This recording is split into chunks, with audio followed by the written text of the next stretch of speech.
que tu me certifies.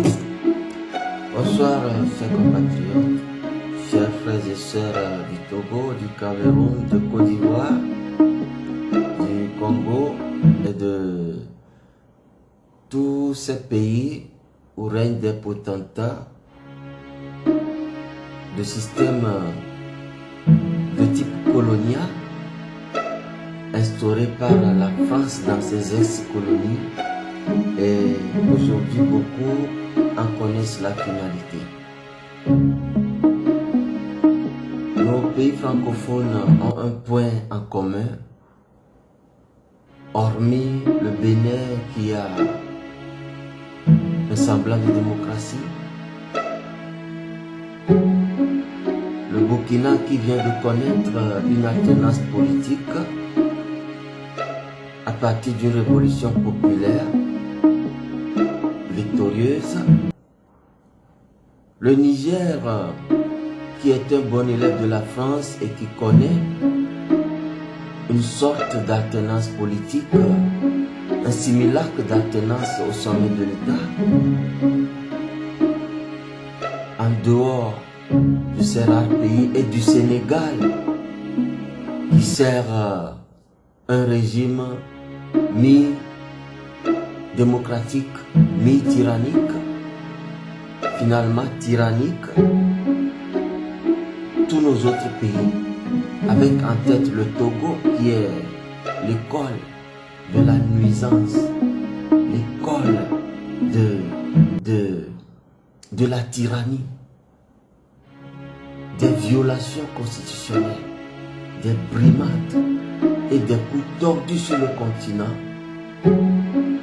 Ensuite, la Côte d'Ivoire, la Guinée, qui se font bon élève du Togo en Afrique occidentale, et de l'autre côté de l'Afrique centrale, des potentats aussi débiles que ceux du Cameroun tenus par le sénile diabolique Paul Biya et le chef des francs-maçons en Afrique, au Congo, Denis Sassou Nguesso. Tous ces systèmes ou bien ces régimes ont un point en commun. Ils sont brutaux, ils sont violents, ils sont oppressifs. C'est ça la caractéristique première, parce que aucun peuple n'accepterait qu'un individu, un groupe d'individus l'assujettisse éternellement. Donc, il faut y aller avec la violence.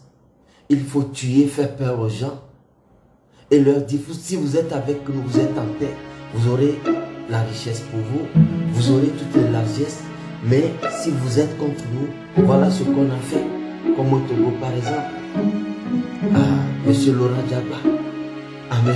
Osei, à M. Kofi Kongo, au capitaine, au colonel Kofi Kongo, au capitaine Lanson, au capitaine Coman, au professeur Achuchi Agbobli. Voilà ce qu'on a fait à Tadio Amoré, qu'on vous fera. Donc la violence est la première caractéristique de ces régimes. Ensuite, ces régimes mentent. Ils prêchent la paix, mais nous font la guerre tous les jours. Ils prêchent la réconciliation, mais divisent pour régner. Ils prêchent le développement alors qu'ils orchestrent le sous-développement et la misère. Parce que c'est à partir de là qu'on tient le peuple. Si vous êtes pauvre et qu'on annonce que le chef de l'État tyrannique ou bien de ses ministres tyrans vient dans votre localité et qu'il va distribuer 5 000 à tout le monde, mais vous verrez que les gens n'iront pas parce qu'ils aiment le ministre ou le soutiennent, mais pour aller le flatter de leur présence et prendre l'argent et venir manger. Donc, l'orchestration, la systématisation du sous-développement. Le sous-développement érigé en système. La misère, la pauvreté, orchestrée pour infliger aux populations qu'on gouverne, de sorte à les maintenir à un bas niveau, qui n'est jamais les moyens d'affronter la dictature, ni d'orchestrer une rébellion ou de financer quelques actions subversives que ce soit. Ils mentent, ils manipulent et c'est des régimes dispendieux. Ils dépensent beaucoup d'argent dans la propagande, dans l'achat de conscience, dans la corruption intérieure et extérieure, comme par exemple l'achat des opposants, l'achat des responsables de la société civile, l'achat du peuple, l'achat des institutions du peuple, l'achat des institutions sous-régionales comme la CEDEAO, l'Union africaine, l'achat des grandes institutions extérieures comme l'Union européenne, les commissions de l'ONU, les hautes personnalités, pour qu'on cautionne la dictature, pour qu'on ferme les yeux sur les dérives de la dictature. Ensuite, c'est des gens qui ont une même méthode de fonctionnement pour se légitimer. Soit c'est un référendum où il n'y a que oui, comme le cas de Yadema, depuis sa prise de pouvoir suite à un coup d'État jusqu'en 90 où le peuple lui a infligé l'obligation d'instaurer la démocratie et les premières élections plurielles qui ont eu lieu en avril 1993. Donc, le dictateur organise un référendum. Il n'y a que des bulletins oui. Et les gens vont aller mettre oui dans les urnes et on dit que tout le peuple m'a voté pour continuer à présider à ses destinées. Ou c'est des gens qui vont aux élections et choisissent leurs opposants pour les accompagner. Et si parmi eux, il y a quelqu'un qui se rebelle parce qu'il a vraiment l'intention de battre le dictateur, mais le sort qu'on lui réserve, c'est par exemple le sort réservé au président élu le 22 février 2020 au Togo, président Guillaume, ou le sort réservé à Maurice Kanto, le professeur Maurice Kanto du Cameroun, élu président de la République depuis octobre 2018 et qui n'est pas parvenu à prendre le pouvoir pour ce que nous savons déjà. C'est être de mauvaise foi que de ne pas reconnaître que ni Paul Biya, ni Faure Gnassingbé, ni Sassou Nguesso, ni Alassane Ouattara, ni Alpha Condé n'ont jamais gagné une élection. Ils ont confisqué le pouvoir parce qu'ils sont au pouvoir. Ici, ils y ont procédé par la violence d'État, le terrorisme d'État, la corruption d'État, la manipulation d'État, la propagande d'État. Et ensuite, ces régimes ont quelque chose en commun. C'est la France qui les maintient. C'est la France qui donne son OK pour qu'ils prennent le pouvoir et dans les conditions que nous savons. Et si ce n'est pas le cas, soit la France orchestre un coup d'État, une déstabilisation de toute façon pour que le peuple se révolte contre les conditions de vie maintenant. Donc, tous ces potentats que nous dénonçons aujourd'hui sont mis en place, soutenus, entretenus par la France. Et vous devez rentrer dans la ligne que la France vous a tracée pour être en paix. Nous connaissons bien la situation, le déficit démocratique dans ces potentats. Au Togo, juste parce que un ancien ministre et chef de parti d'opposition a donné son analyse de la situation du Togo depuis les indépendances, où il a décrit un tableau noir, sombre, de la situation générale du Togo, où le régime tyrannique, dynastique des Gnassingbé, père et fils, n'a fait que piller le pays, assassiner les opposants politiques et les acteurs des droits de l'homme, jeter en prison ceux qui ont des opinions différentes de celles de la dictature, détourner les deniers du pays, etc., etc. Juste pour ces critiques, depuis le 29 avril 2021, M. aurait dûment croupi en prison. Et M. Paul Missiak, béton de la dynamique Monseigneur Kwadjo, qui a remporté les élections présidentielles du 22 février 2020. Juste parce qu'on planifie organiser un meeting pour sensibiliser la population sur la situation de l'heure. Et à l'époque, il y a une seule famille affidée au pouvoir de Faure Gnassingbé qui a détourné à elle seule près de 700 milliards de francs CFA. Une seule famille. Et la situation était devenue pourrie au pays que la DRK devait aller vers les populations et expliquer la situation aux populations pour leur faire prendre conscience, pour que la population même réalise ce qu'il faut pour décanter la crise. Pour ça, monsieur Missiak Béton doit passer 4 ans en prison. Monsieur Agoyome a été vainqueur aux élections du 22 février 2020. Le fait d'avoir réclamé sa victoire lui a valu l'emprisonnement. Ensuite, il fut libéré par les pressions internes et externes mises sur le gouvernement de Faure Gnassingbé. Et maintenant, c'est son assassinat qu'on a planifié et il fut contraint en exil. C'est le même schéma qui se déroule en Guinée, en Côte d'Ivoire, au Gabon, au Congo et j'en passe. Mais mon débat de ce soir, je l'ai titré « Les signes annonciateurs de la chute d'un régime dictature et débile ». Et ce type de régime dictature et débile, nous le trouvons au Togo, qui est la tête de liste. Parce que c'est le cas d'école où le premier coup d'état militaire a eu le contre le père de la nation, un président démocratiquement élu. C'est le pays où on gouverne par décret présidentiel. 25 ans de pouvoir par décret présidentiel, par la volonté d'un seul individu.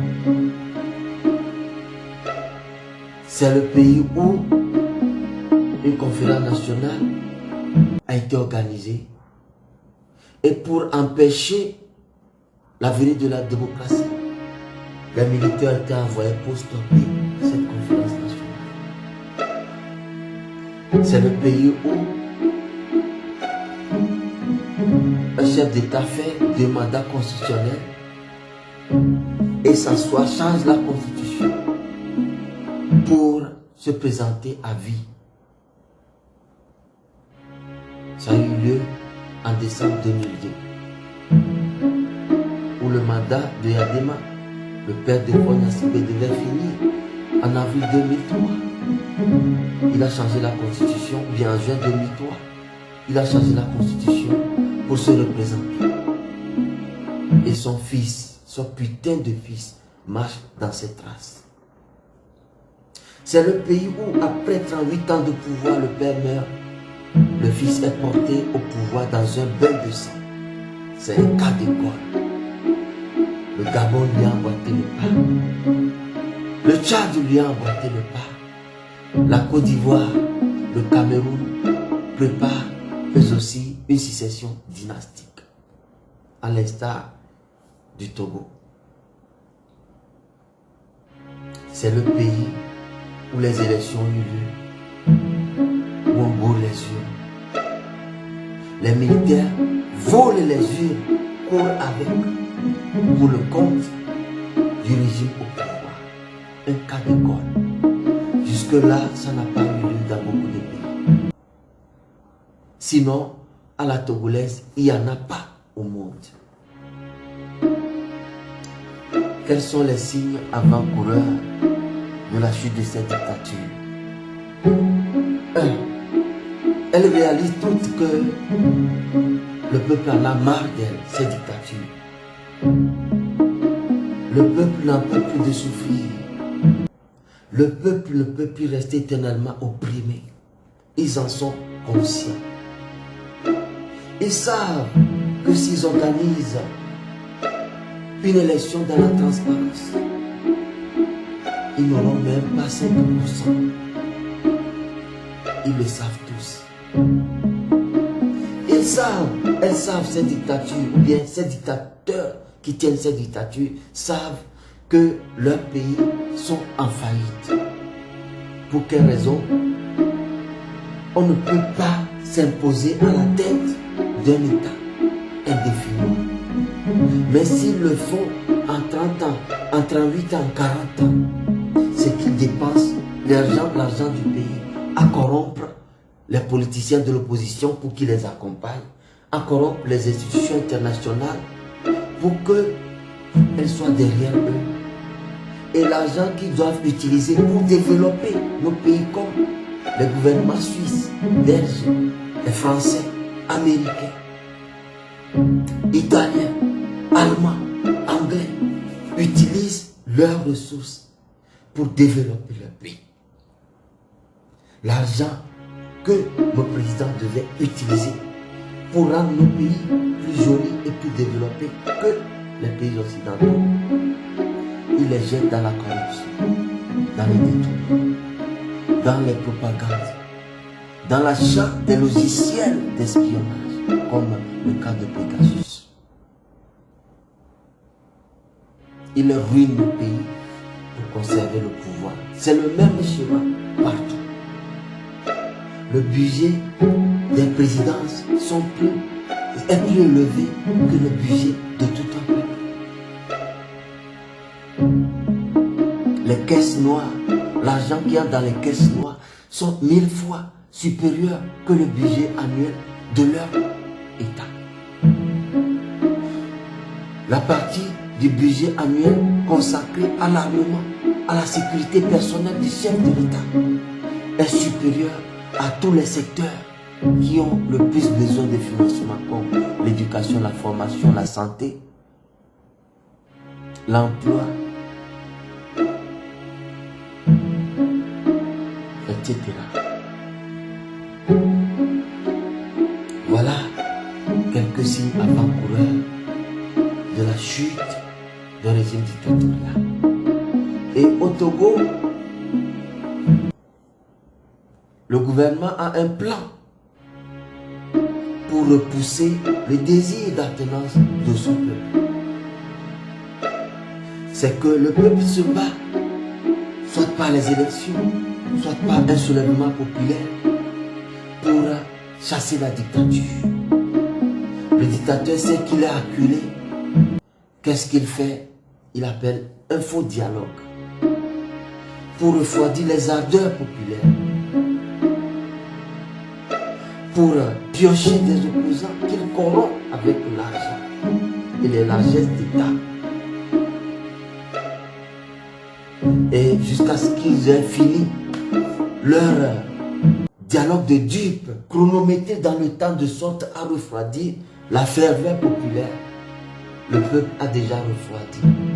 Le peuple est déçu de l'attitude des faux opposants qu'il a suivis, pour lesquels il a sacrifié sa vie, ses biens, sa paix, sa sécurité, son existence.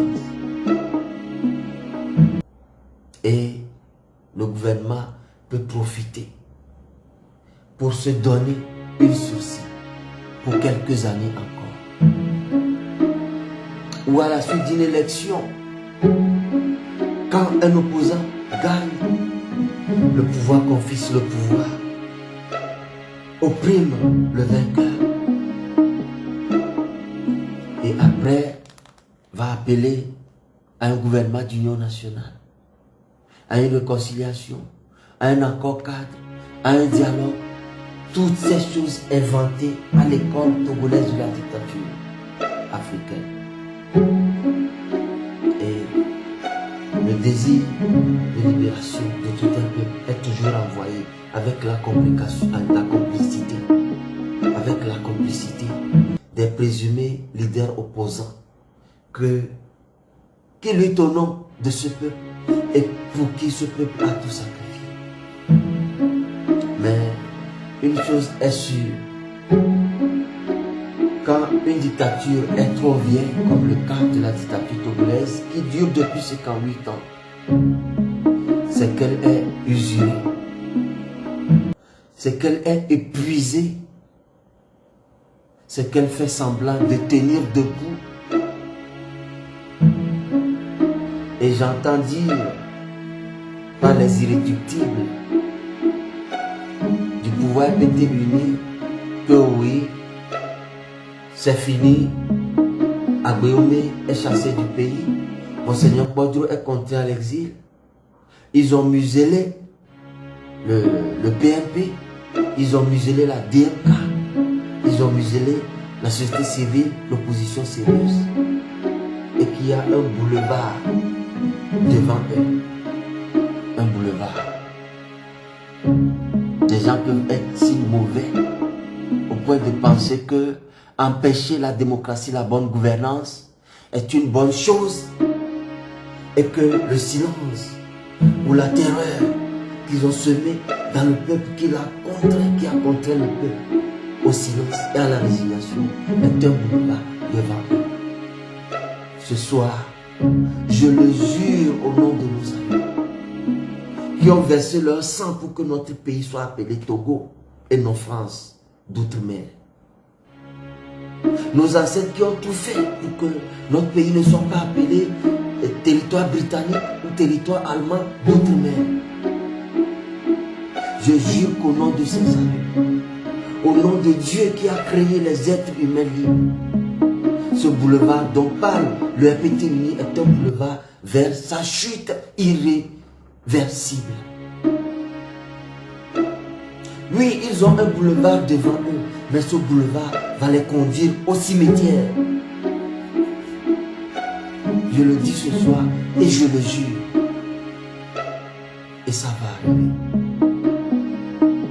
Penser qu'on peut opprimer un peuple indéfiniment, c'est être méchant et idiot au point que,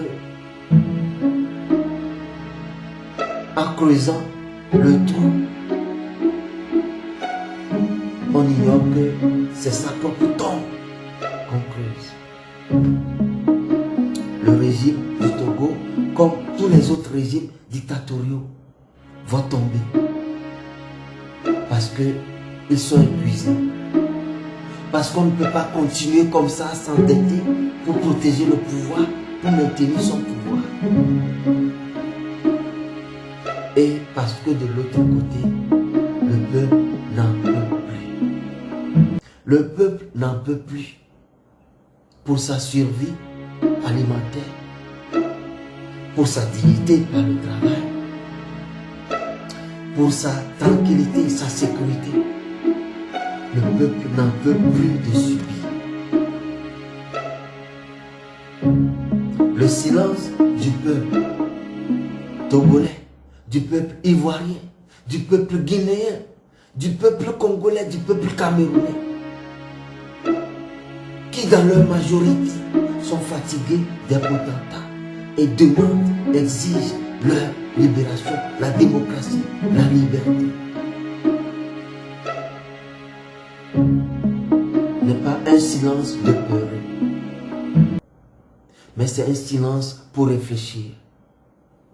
Un silence pour réaliser que en 30 ans, nous avons suivi des faux.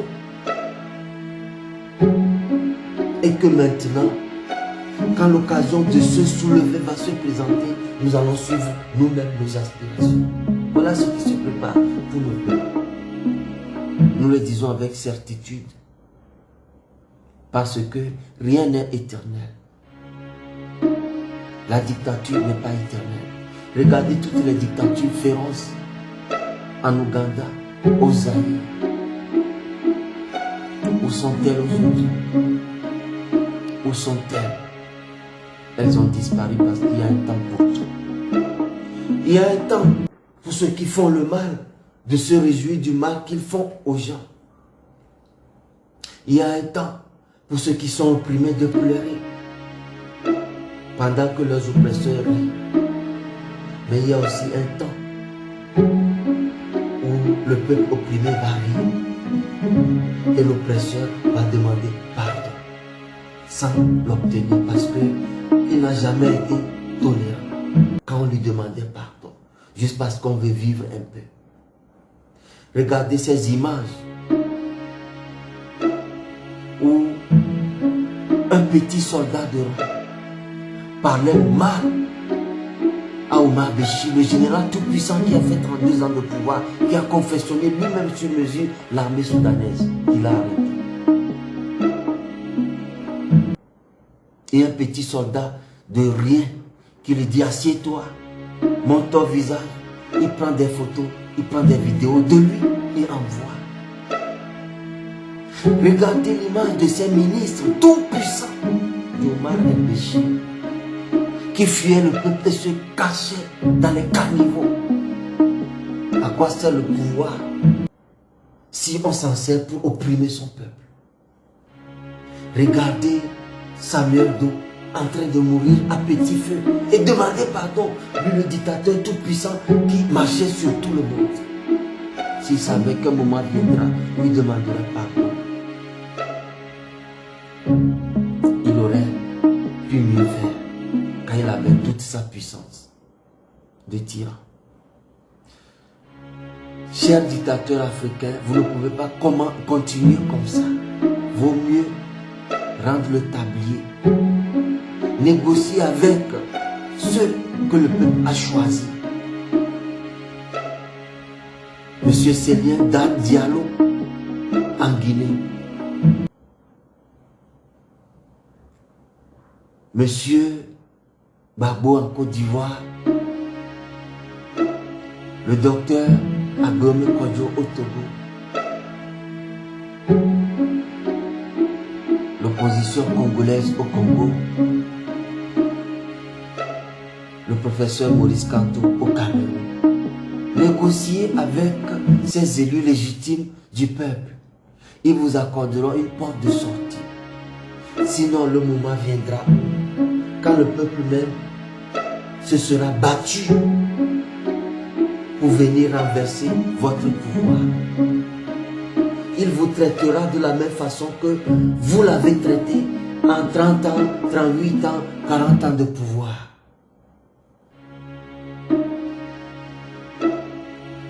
Et cher peuple, ne baissons pas les bras. La situation est comme un grand arbre, un baobab futile que nous devons abattre. Nous devons commencer par les racines, à les découper à petits coups, même à petits coups, quel que soit le nombre d'années que ça va prendre. Nous parviendrons à un moment où les racines qui restent ne peuvent plus soutenir l'arbre. L'arbre va tomber. Ne baissons pas les bras. Nous sommes unis le 22 février 2020 sous la coupole de la DNK pour obtenir l'alternance au Togo. N'écoutons pas ceux qui me disent la DNK. N'écoutons pas ceux qui se moquent de nous. N'écoutons pas leurs mensonges.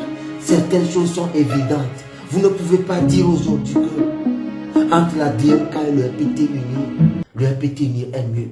Vous ne pouvez pas dire aujourd'hui que entre la DNK et les opposants qui ont décidé de protéger le tyran Faure Gnassingbé et d'attaquer la DNK qui attaque le tyran, que ceux-là sont mieux que la DNK. Donc ouvrez les yeux. Et les Camerounais, ne pensez pas que Paul Biya ou son régime sont en quelque chose mieux que le projet de société qu'apporte le professeur Maurice Kanto. Les Ivoiriens, quand nous crions, ne votez pas Ouattara, ne lui permettez même pas d'avoir une seule bulletin pour créer la zizanie en Côte d'Ivoire. Aujourd'hui, vous avez compris que c'était Babo, l'homme du peuple. Et la Guinée, vous avez choisi M. Diallo. Alors, ne pensez jamais un seul moment que Alpha Condé est mieux que lui. Ayons la foi dans nos aspirations. Ne baissons pas le combat. Ne baissons pas les bras. Même dans nos rangs, les détracteurs sont là. Les obstacles sont là. Parce que on sera toujours infiltré. Mais ayons le discernement pour savoir que parmi ceux qui parlent au nom du peuple, il y a certains qui vous veulent vraiment la liberté, qui vous veulent du bien. Et il y a certains qui mentent et qui ont toujours menti. Et qui dans l'ombre collaborent avec la dictature. Ce que le professeur Yamzi a bien nommé les opposants. Alors, prenons conscience que nous avons un seul droit et devoir, c'est de nous battre pour nous libérer. Sans cela, nous mourrons esclaves et nos enfants mourront plus esclaves que nous. Souvenons-nous du combat de nos aïeux. Et n'écoutons pas les faux opposants qui sont démasqués et qui n'ont d'autre solution que de nous vilipender, que de salir les vrais patriotes qui sacrifient tout pour la libération de notre peuple ou bien de nos peuples. Et au Cameroun, vous qui vous moquez de Kanto, vous qui vous moquez des ambazoniens qui ont aussi la dignité de vivre, vous avez perdu votre conscience. Vous avez une conscience émoussée. Vous préférez aller prendre une boîte de sardines et du pain pour souffrir encore pendant 5 ans, 10 ans, 15 ans, 20 ans. Vous êtes tombé trop bas. Quand je vois vos commentaires camerounais, même si vous aimez Paul Biya, dites-lui non, vieux, tu ne fais plus rien, tu as montré tes limites, laisse quelqu'un d'autre. Parce que le monde d'aujourd'hui a besoin des gens dynamiques, des gens forts, des gens capables, compétents pour diriger nos pays, pour innover et rattraper le retard de l'Afrique sur le reste du monde. Pas un vieux qui passe 6 mois, 7 mois en Suisse et en France à l'année et laisse n'importe qui s'accaparer de tout au détriment de cette jeunesse qui en a le plus besoin. Et j'ai vu une vidéo aujourd'hui d'un Camerounais qui se moquait de Eto, parce que Eto a appelé à voter Paul Biya en 2018. J'ai été étonné que son niveau d'intelligence soit aussi bas. Roger Mila a fait pareil, mais un stade qui est construit chez lui. Il a demandé, ou bien il a souhaité qu'on mette son nom dessus, on le lui a refusé. Il portait les pagnes aux effigies de Biya, les chapeaux, les chaussettes, je parle de Roger Mila, les chaussures, pour flatter Paul Biya, pour qu'on l'honore de son vivant. Merveille.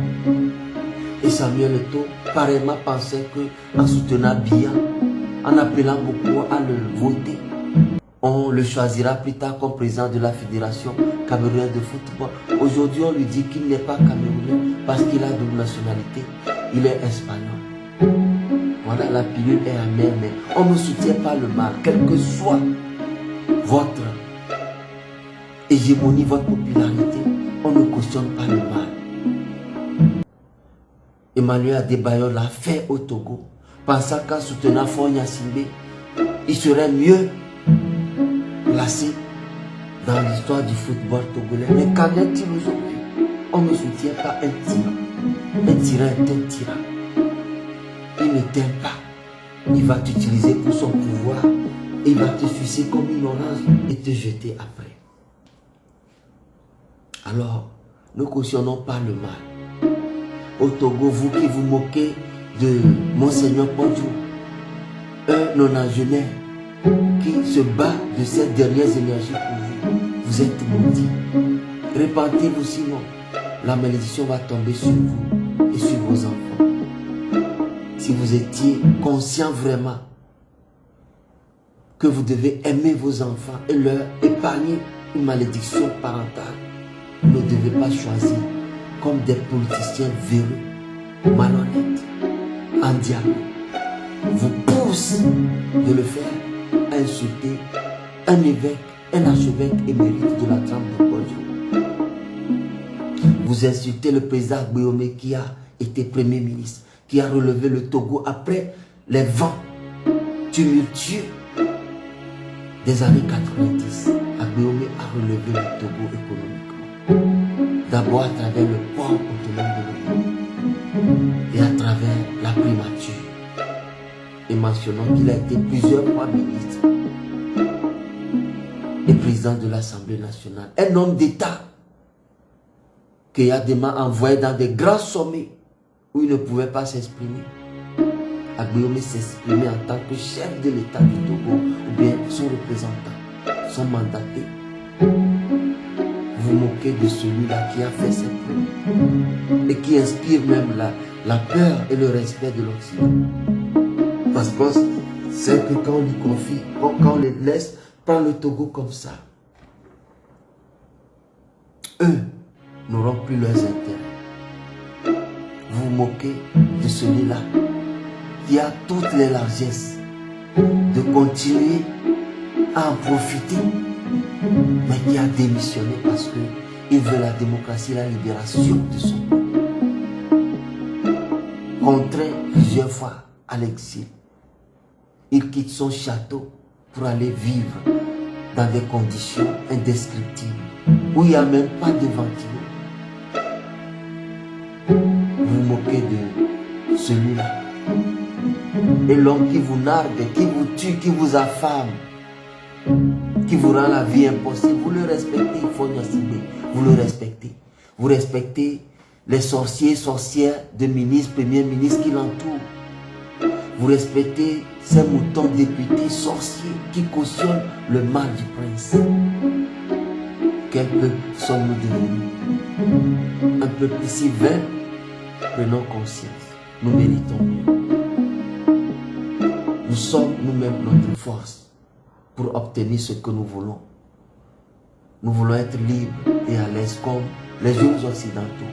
Et ne plus rêver prendre la Méditerranée, prendre la Libye, prendre tous ces risques, prendre des chemins détournés à travers la Turquie, la Chine ou bien ces pays arabes hostiles pour espérer franchir les barrières et rentrer en Europe. Non. Notre continent qui conserve, qui concentre plus de 40% de toutes les richesses naturelles mondiales ne peut pas être autant malheureux. C'est la faute à nos gouvernants.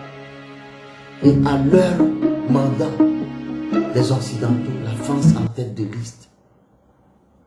Mais c'est surtout la faute à nous, le peuple, qui les sauve. Nous avons toute la puissance. Il suffit que nous nous soulevions tous unanimement dans tous nos pays respectifs et n'accordions aucun répit à un seul dictateur pour qu'il ait la paix de venir voler au secours de son prochain, comme en 2017 où les Togolais se sont soulevés. Les Ivoiriens avaient croisé les bras et Ouattara a eu toute la tranquillité. Alpha Condé a eu toute la tranquillité de venir à la ressource de Faure Gnassingbé.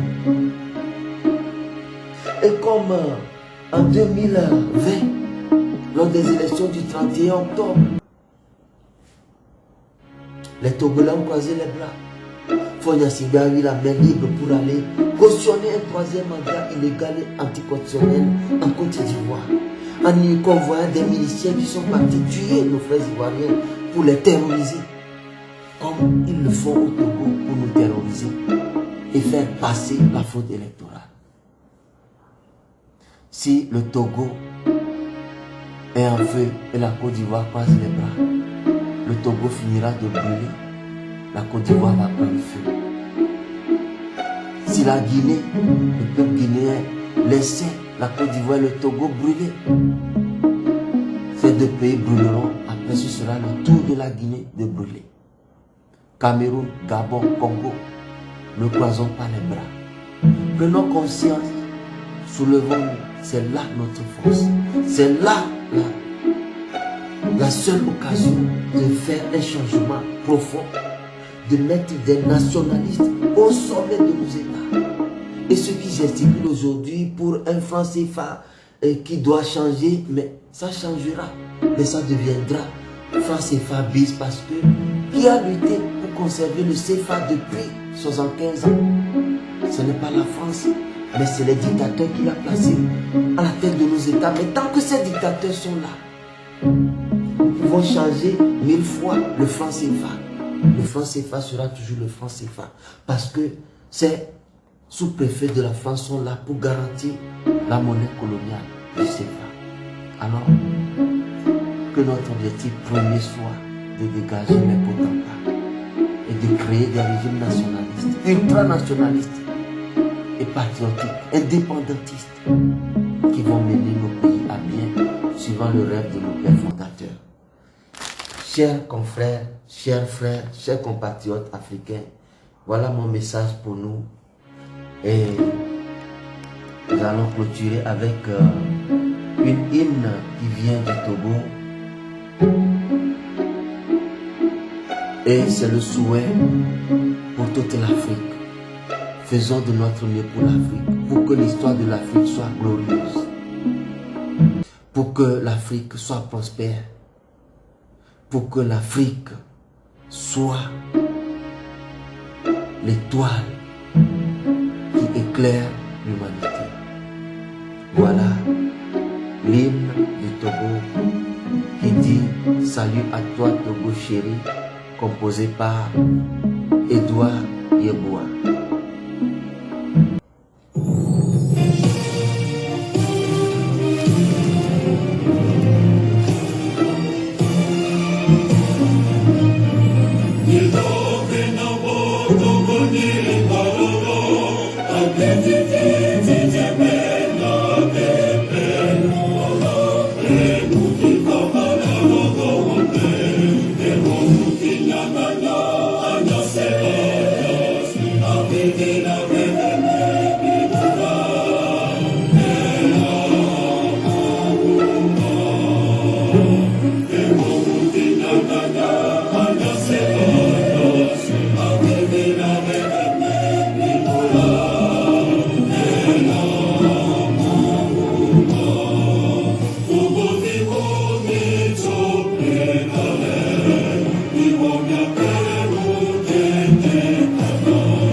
Bonne soirée, que l'Éternel bénisse l'Afrique.